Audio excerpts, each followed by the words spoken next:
Fez 20 anos, 26 anos da estreia de CDZ, da estreia de Cavaleiros do Zodíaco, né? Muitos de vocês estão aqui por conta disso. Outros não, mas a maior parte está aqui por conta disso. Então são 26 anos de crianças que assistiram quando tinham 10, 9, soma isso. São vocês, né? E por que da importância de CDZ? Bom, primeiro pelo próprio Cavaleiros do Zodíaco e pelo próprio CDZ. E segundo, por ter conquistado milhares e milhares de fãs no mundo inteiro, com uma história, de certa forma, simples. Uma história que fala de honra, de companheirismo, de fidelidade, de amor. Características dos heróis. Não é? Lutar, a luta boa, a luta do bem. E isso arrebatou o coração. Pode ter milhares e milhares de animes, desenhos, tokusatsu que sejam maravilhosos, e são, mas CDZ está e ficará para sempre no coração das pessoas. Já são 26 anos e não esquecem. Não esquecem. E eu acho bom, porque sou muito amado por isso também. Né? O contato dos fãs que falam comigo é sempre através da voz, e que bom que é esse instrumento que toca o coração das pessoas. A voz é a primeira a chegar até a alma, é a primeira a chegar ao teu coração. Então que de minha boca as palavras possam ser sinceras, e o que eu possa fazer de personagens que de alguma forma chegue aos vossos corações. Ou para fazer vocês rirem, ou para odiar o vilão, ou para amar o herói, mas que a gente possa estar juntos, né? Através da emoção e através da arte. E aí falávamos disso tudo, e durante esta semana também houve o desencarne, a morte do Chadwick Boseman, né? Do Pantera Negra, que representa um monte de coisas, né? O filme representa um monte de coisas. E ele personifica esse herói negro. Não nos esqueçamos, pois. E até onde eu me lembro, é o primeiro herói negro, né? Herói negro dos quadrinhos, que seja bem claro isso, porque heróis negros eu me deparo com eles todos os dias na rua, no ponto do ônibus, dentro dos ônibus, no trabalho. Eu vejo muitos heróis negros, porque não é fácil ser negro num país absolutamente machista também, mas num país racista como o nosso, né? E tudo passível de transformar, e tudo passível da gente mudar, da gente transformar, da gente apontar e ver isso, né? E mudar essa maneira de pensar. É o que eu falava logo no começo, de ser diferente, apontar os diferentes. Os diferentes são iguais. E talvez o maior defeito que você veja no diferente seja a sua maior qualidade. Chadwick Boseman. E eu dublei, tive o prazer e a honra de dublar o Forrest Whitaker, que faz o feiticeiro guerreiro, uma espécie de xamã na aldeia, e que é um ator maravilhoso. Já dublei ele agora em outro trabalho.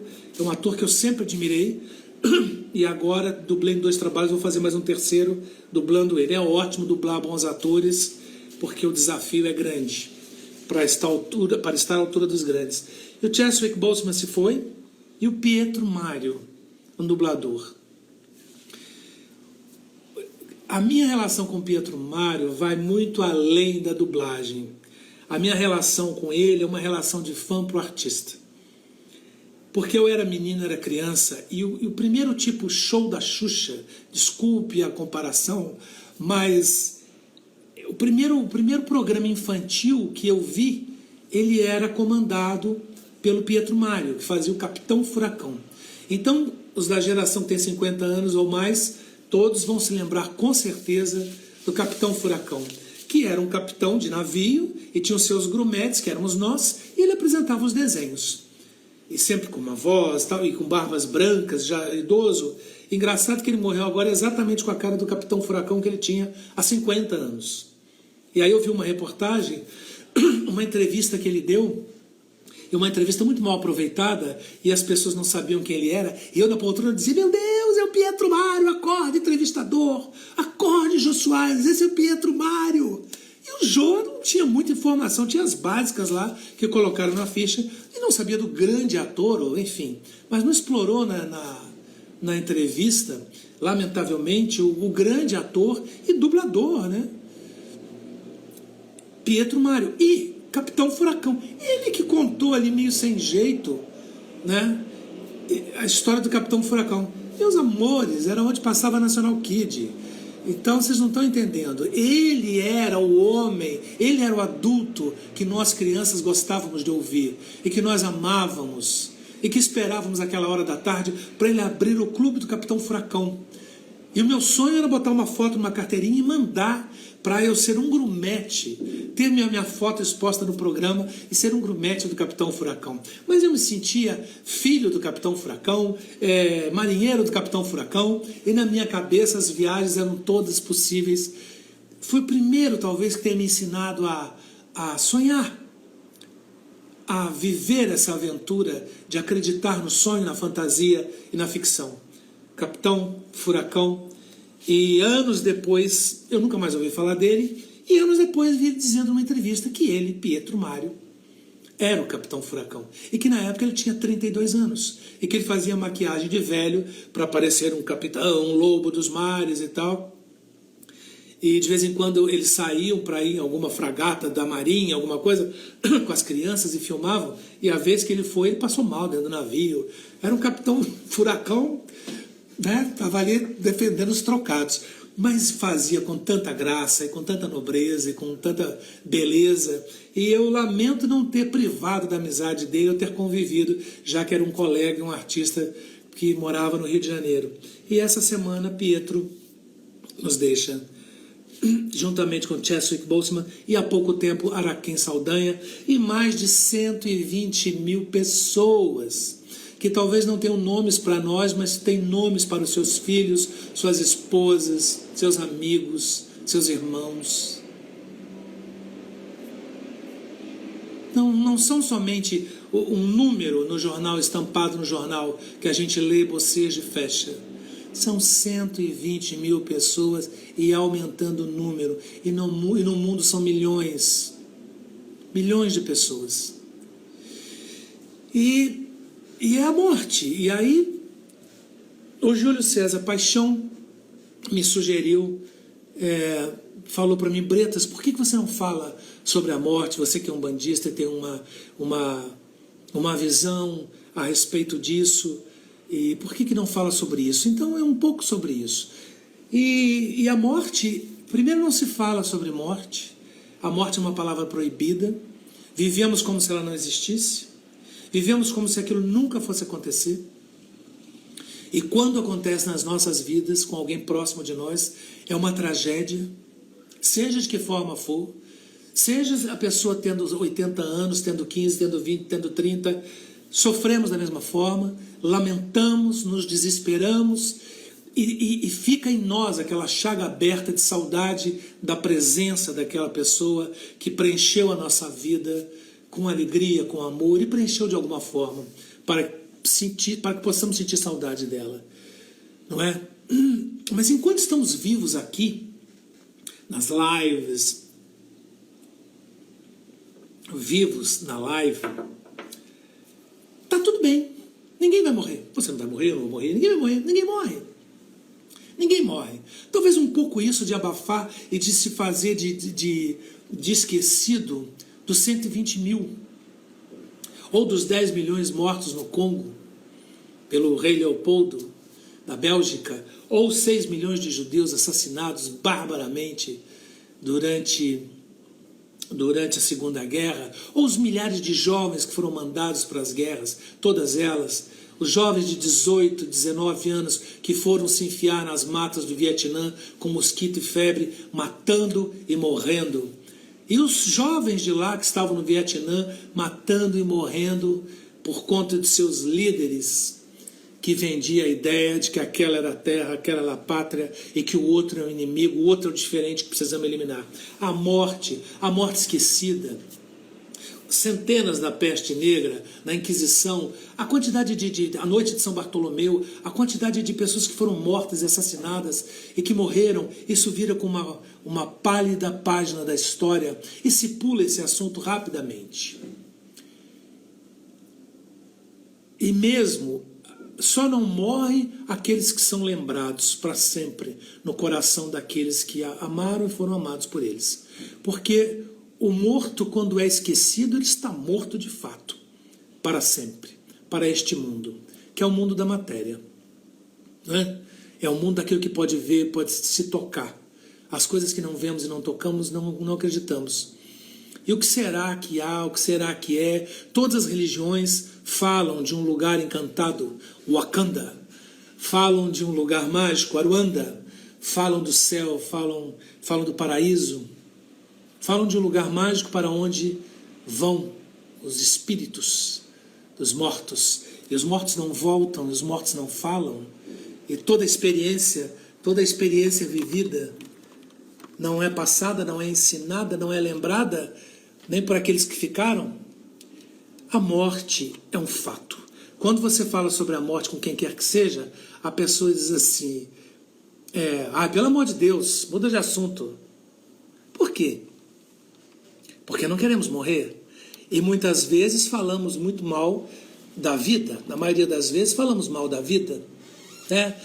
Minha vida não vale, minha vida é isso. Basta um espirro, basta uma febre. Nossa, você se agarra à vida com unhas e dentes dos pés e das mãos. Eu também, como vocês, sempre me perguntei, sempre questionei. Meu primeiro contato com cadáver ou com morte, foi meu avô, meu bisavô, bem velhinho, e ele já estava bem doente, e a minha irmã que dava água para ele. Ele do cerro, e dava água para ele numa moringa. E um dia eu pequenininho, com 6 anos mais ou menos, ou 5, não sei, ele pediu água, minha irmã não estava, e eu fui até lá. E peguei o copinho, coloquei água, eu pequenininho, e subi num banquinho, numa cadeira, e fui dando na boca do meu bisavô. E não sabia dar, parte daquilo molhou o peito dele. E eu, assustado com que algum adulto visse, devolvi o copo para o lugar, passei um pano ali. E durante muito tempo, uma semana depois, meu avô estava morto. E durante muito tempo eu achava na minha mente de criança que eu tinha tido uma participação naquela morte, que de certa forma tinha matado meu avô por ter derramado aquela água no peito dele. Cabeça de criança, já dramático aos 5, 6 anos. Mas o primeiro contato foi com meu avô morto, mas não vi o corpo. Ele era da polícia em Minas e tiveram vários policiais e tenentes, oficiais.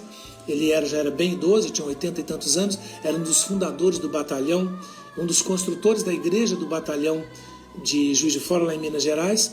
Então havia ali um respeito e uma cerimônia, não pela patente, mas pela história dele. E eu não sabia nada disso. Mas o meu primeiro contato mesmo morreu na Rua Santana. Ainda preciso falar mais calmamente sobre a Rua Santana dos meus dias. A mãe de Dona Carmen, que era uma amiga da minha avó, uma senhora já, e com vários filhos também policiais, porque era uma vila policial, a vila formada perto do batalhão de polícia. Então todos os moradores eram esposa, filhos, netos de militares, né? Assim como eu. Era neto 2 vezes de militar. E morreu a mãe dela, a mãe da Dona Carmen. Uma senhora que já estava bem idosa, uns 90 anos. E ela morreu. E eu entrei lá, vi todo mundo entrando lá, assim como entrava em casamento, entrei lá também, né? Para ver do que se tratava. Eu lembro das pernas, eu lembro do cheiro, eu lembro que as janelas estavam fechadas, eu era muito mais baixo que o caixão, e eu lembro aqueles círios, né, aquelas velas acesas. Naquela época se velavam os mortos em casa e em cima da mesa de jantar. E aquilo a noite inteira. Eu sei que quando cheguei, e o velório é um pouco isso, né? Depois disso participei de vários. E o velório é um pouco isso. Você vai para o velório, a dor, o sofrimento, você chora. Algumas horas depois, o morto vai sendo lentamente esquecido. Na mesma medida em que o velório vai seguindo madrugada adentro, o morto vai sendo esquecido. Só se renova aquela dor e as lágrimas quando chega alguém e vai cumprimentar, dar os pêsames à viúva ou aos filhos ou à esposa. Aí volta a dor e o sofrimento e o morto vai sendo esquecido. A dor é tamanha, né? que é como se fosse uma anestesia. E o morto vai ser lembrado a hora que for se fechar o caixão. E eu cheguei nessa hora. E eu me lembro dos gritos e desmaios. Era bem rodriguiano. Das netas, das filhas, que se apegavam ao caixão e gritavam e jogavam seus cabelos para frente naquele rito fúnebre. E elas gritavam todas ao mesmo tempo, pranteando, carpindo a avó, que certamente devia ser muito amada. E aquela confusão e aquele calor, e me incomodava que as janelas eram fechadas com cortinas, havia tudo um pouco meio lúgubre e escuro. E esse foi o meu primeiro contato com a morte. E eu não gostei. E eu achei tudo muito estranho e muito trágico, e muito teatral, e muito dramático, e muito impressionante. Né? Meu segundo contato com a morte foi com meu pai, aí sim, dentro de casa. Nós tínhamos um sítio e eu e minhas irmãs fomos nadar num riacho que tinha lá perto, e quando voltamos, a empregada estava no alto do morro do sítio gritando alguma coisa que a gente não entendia. Corremos, eu moleque, corri mais rápido, 12 anos. E quando cheguei no quarto, meu pai estava deitado de short, um short que ele sempre ficava, sem camisa, quente e morto. E eu não entendi, foi tudo muito confuso, e eu subi sobre o peito dele, ele tinha tido um ataque cardíaco fulminante. Tinha angina e não se tratava, não é o médico. E eu tocando aquele corpo, tendo uma intimidade com aquele homem que eu jamais tinha tido na vida, que era estar em cima do corpo dele e socando o peito para que ele voltasse à vida. Inútil. Em seguida, rezando para todos os santos. Eu ainda não era religioso, mas era religioso porque minha avó sempre me levava, não só na missa, mas nos terreiros também. E eu rezando e pedindo para os santos, para Nossa Senhora Aparecida, que aquilo não fosse verdade, que aquilo fosse mentira, que aquilo não estivesse acontecendo. Era muito estúpido, era um acontecimento, era um corte na minha vida, era um fato inesperado, repentino, numa tarde de domingo ensolarada, em que eu voltava com o short molhado depois de ter nadado num riacho ali perto, no auge da minha alegria e da minha felicidade, porque o meu melhor amigo estava junto de mim. E a morte entrou, como entra na vida de todo mundo, com um impacto, com uma grandeza, com um poder de transformação absoluto. Aquele homem que até há pouco tempo, poucas horas, estava de pé, acenando, rindo, tomando uma cerveja, quando eu voltei, estava inerte. E aquele homem estava lá, e aquele homem era meu pai, e lá ele estava deitado, mas não estava. Era ele, não era ele. Corpo quente, sinto ainda hoje, um pouco de suor no corpo, uma expressão branda, como se estivesse dormindo, quase um sorriso no canto da boca. Minha mãe desesperada chorando. A partir daquele dia, as nossas vidas mudaram radicalmente. Se meu pai não tivesse morrido aquele dia, certamente eu não estaria aqui falando com vocês. Possivelmente não estaria. Estaria ainda em Minas, Juiz de Fora, fazendo qualquer outra coisa. Trabalhando talvez como funcionário público na prefeitura ou dando aula na universidade. Talvez tivesse sido um destino. Possivelmente casado, com filhos. E nada disso aconteceu. Por conta dessa morte, as nossas vidas se transformaram. E aí teve o velório. Sim, eu veria o pai morto. Aí sim, o pai morto no caixão. E na última hora tentaram impedir, uns primos disseram, não, ele não vai. Francisquinho não vai. E a minha avó, aquela Nair, disse, sim, ele vai agora, e ele vai sim. É o pai dele, isso acontece uma vez e ele tem que estar lá para ver. E eu fui. Aquele homem que eu via dentro do caixão, a cor, a pele, todo o resto, lembrava vagamente o homem com quem eu convivi até os 12 anos. Vagamente. Mas sabia que era meu pai. E era atordoante. E eu passei o velório inteiro olhando para minha mãe, que chorava. Ela, aos 38 anos, ela chorava copiosamente. E eu sentia mais pena dela do que pena dele. Eu sentia pena dela, que estava desnorteada com 5 filhos. Nem ela sabia o que seria da vida dela. Porque o alicerce, o homem da casa, aquele que ela sempre foi uma grande companheira e sempre muito presente ao lado dele de todas as formas, né? Mas eu fiquei olhando e eu só me lembro desse sentimento, triste pelo meu pai, claro, mas desesperado por ela. Eu nunca tinha visto a minha mãe chorar. E aquelas lágrimas dela jamais saíram do meu peito, do meu coração. Aquelas lágrimas da minha mãe deram para mim, menino, a dimensão do amor que eu sentia por ela, do quanto eu a amava, o quanto ela era importante na minha vida e o quanto eu queria ser importante e chamar a atenção dela. Eu sempre fui criado por minha avó, Nair. E ali estava aquele corpo. Foi a convivência com meu pai. O momento em que se fecha o caixão, as flores, o cheiro, a primeira terra que se joga, pediam aos filhos que jogassem uma terra ou uma rosa. É um ritual duro, difícil e incompreensível, porque a dor é tanta, a tristeza é tanta, que você não entende exatamente o que está acontecendo. Mamãe não ficou até o término de colocar em terra, saiu. Isso, minha vida transformou. Eu me transformei. Eu me transformei completamente e tudo que estava em mim desabrochou forçosamente de uma maneira ou de outra por tudo que foi acontecendo na minha vida a partir da morte de meu pai, a partir que a morte aconteceu na minha família.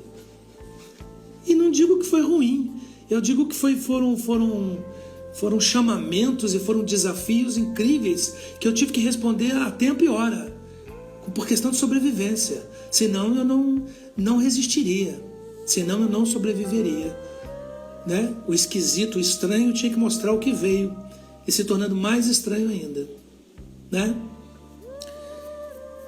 E depois disso, minha avó, mãe de meu pai, que era uma fada madrinha na minha vida, também vê-la.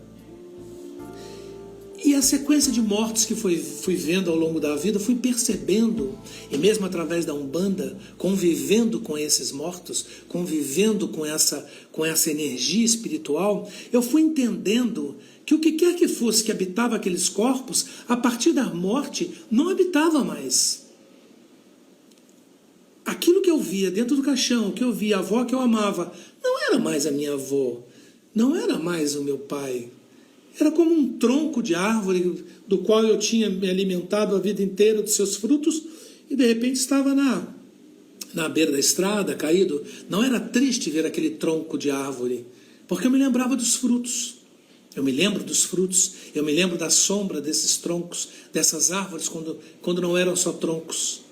Então eu fui aprendendo, e claro, os espíritos, as entidades e toda a literatura possível, e os filmes e a arte, tudo foi me ensinando que essa luz e essa delicadeza e isso que existe dentro de nós, isso não tem fim, isso não acaba.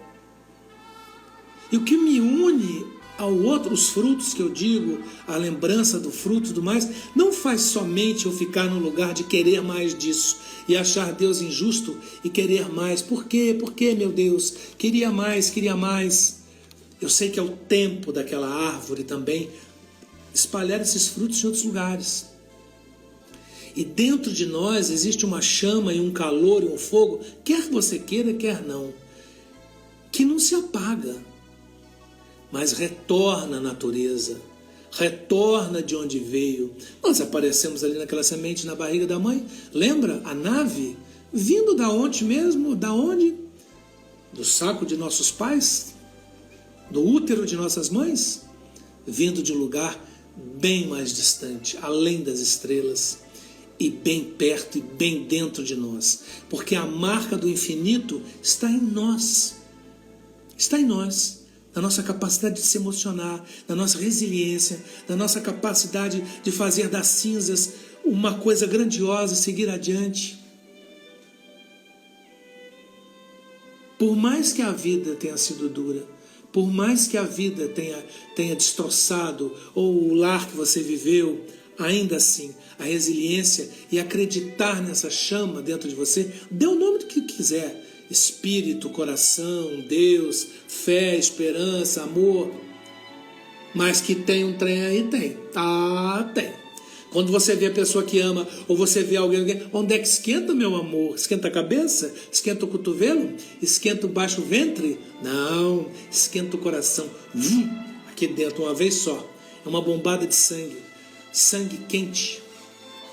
Esse calor todo, vem a ciência e me explique todo esse calor. A ciência virá e me explicará. E ainda assim eu quero crer e acreditarei que esse calor que anima esse corpo é a alma. Quando você vê aquele corpo, você chora, você se entristece, você lamenta, porque aquela árvore, aquele tronco te deu bons frutos. A alma é como se fosse um pé e o corpo é como se fosse um sapato. Um sapato jogado no meio da casa ou no campo não é triste. Talvez incompleto, mas não é triste. Então eu penso sempre no corpo como um sapato, um veículo que faz com que a nossa... É um escafandro, né? É um veículo para que a gente possa vir nesse plano terreno de vibrações tão densas e tão baixas. O espírito é etérico, o espírito é um sonho, o espírito é um pensamento. Não tem essa ideia? Nós somos um pensamento de Deus. Nós somos um pensamento divino. E a partir daí essa criação. Então quando você vê aquele sapato, aquele corpo, não é triste. A gente lembra de todos os caminhos que aquele pé fez dentro daquele sapato, todos os lugares por onde conheceu, as vezes que esteve em nossa casa, quando sentou-se e colocou os pés para cima, quando deitou-se na cama com aquele sapato, nos lembramos disso. Mas o sapato não é o pé. As pessoas que amamos estão dentro de nós, vivas ou mortas. Estarão mortas se você assim o desejar. Não é? Claro, tem a doença, tem o desaparecimento, aquele sofrimento, isso é triste, isso é duro. Mas a morte em si, a morte é a coisa mais certa do mundo, já dizia Dona Anaí. Não queremos saber, não queremos ouvir. Tem uma frase que diz assim, não sei se são ciganos, acho que é o povo cigano, seja lá o que for, uma frase linda que diz assim: quando tu nasceste, todos riam, só tu choravas. Vivas de tal modo que quando morreres, todos chorem, só tu sorrias. Não sei se os verbos e as conjunções estão certas, mas é isso. A gente nasce, todo mundo rindo, e a gente... Você já sai da nave mãe e já leva uma porrada. Pá! Bem-vindo ao planeta. Pá! Um tapa no meio da bunda. E depois o seio, o peito e as coisas deliciosas da vida, o colo da mãe. Ou não. E quando você finalmente parte, seja da forma que for. É claro, se for jovem, você podia ter vivido mais. Se é idoso, minha avó morreu com 100 anos, eu queria que ela vivesse mais 200. Queria a presença daquela mulher, eu queria a sabedoria dela, eu queria o amor dela, eu queria o sopapo dela, os beliscões fininhos que ela me dava, eu queria a comida dela, e por egoísmo, né? Absoluto egoísmo, por amor. Mas eu entendi que eu posso não ter nada disso, mas em mim permaneceu e permanecerá para sempre o que de melhor ela tinha, que era a alma dela, o coração dela. Não digo adeus, porque do meu coração ninguém parte. Gandhi. Os grandes mestres, os grandes sábios, os grandes santos não temem a morte. Compreendem que a morte é vida. Compreendem, e muitas vezes a vida torna-se morte. Se você não vivê-la e saborear dessa fruta ao ponto de escorrer uma baba leitosa no canto de sua boca. A vida é para ser saboreada. Não é para a gente se render a toda e qualquer tristeza. Porque senão não vivemos. A vida está cheia de tristeza, decepção, dor. E quando temos a convivência da morte... A minha mãe agora desencarnou recentemente. Eu já falei para vocês várias vezes sobre minha mãe. Então vou fazer uma live só falando sobre ela. Lá no Fala Francisco tem um monte de declarações a respeito dela. E quando ela estava ainda... com o pezinho dentro do sapato aqui na terra. E quando a minha mãe se foi, eu entendi na hora que ela se foi para dentro do meu coração, de onde ela nunca saiu. Então, é claro que eu sinto falta do papo, de às vezes poder comentar alguma coisa que não tem mais com quem comentar, porque só ela era testemunha, só ela viu. Eu testemunha da vida dela, de várias coisas, e ela da minha inteira. Não se diz que quando a gente ama, quando a gente quer alguém, um namorado, uma namorada, é para ter uma testemunha da vida da gente? A mãe em geral, a minha mãe, não sei a mãe dos outros como é que deixa de ser, né? Mas a minha mãe é uma testemunha da minha vida. E eu da dela. E eu sempre admirei. Muitas vezes ela foi condenada por um monte, até mesmo pelos filhos. E eu dizia, alto lá, alto lá. Não condene não, porque ela nunca nos condenou por todas as nossas escolhas. E nem sempre as nossas escolhas foram certas. Graças a Deus. Porque é preciso também umas escolhas que não sejam certas para a gente entender onde é que nos dói e nos aperta o calo. Mas minha mãe está em mim. Está em mim. Está em mim. De todas as maneiras, em todas as células. Está no meu cheiro, no meu cabelo, na minha fala, no meu olho. O que ficou dela em mim foi o melhor dela. Foi todo o afeto e carinho que ela me deu. E eu não posso ser egoísta e querer mais carinho e afeto, porque eu já tenho. Eu não tenho o pezinho. E o sapato já foi. Mas o caminho que eu trilhei com ela e com aqueles que eu amei e que desencarnaram e que se foram, amigos, queridos, e tanta gente boa, calma lá. Já estaremos todos reunidos. Não podemos entender a morte como uma punição.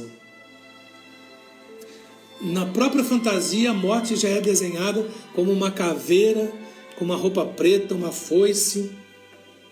E você sabe que no tarô, por exemplo, a carta da morte, ela é a carta da transformação. Agora, ninguém quer morrer, né? Claro que não. Mas querem viver.